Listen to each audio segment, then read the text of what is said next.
My name is Austin Price. I'm a senior visual communications major from Springdale, South Carolina. So for my project, I studied the Palmetto Trail, which is a hiking and biking trail that runs across the state of South Carolina.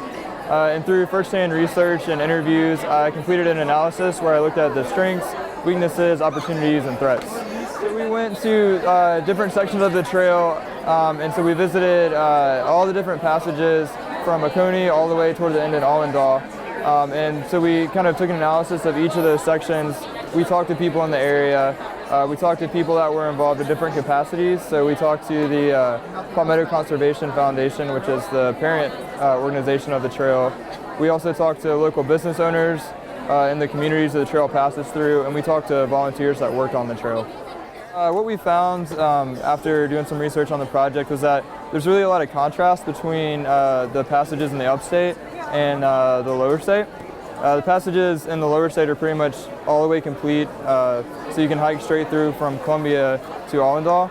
In the upstate, they're fragmented. There's a lot of gaps between the passages, but those areas have a lot more volunteer support, so they're a lot better maintained than areas in the lower state, which are facing difficulties finding volunteers to keep it maintained and passable. And a lot of the areas face weather threats that are really pose a threat to the trail because there are no volunteer support there to keep it maintained. So I really enjoyed working with Professor Wiggins on this project because we both really like the outdoors and hiking and just being out in nature. So it was really cool to be able to plan a project from start to finish around that, and spending so much time actually out on the trail and talking to people and hiking the trail was great.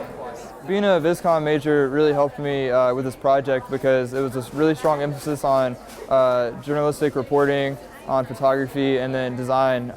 And all of those are skills I've learned as being a VisCom major, as well as just things like being able to actually work with a printer and make sure that it's printed the way I want it to, and all the technical things like that. After graduation, I'm going to be working full-time at a company that me and two other USD students started earlier this year. And it's a web application that we're building that's a project management tool for designers. So we'll all be doing that full-time after graduation.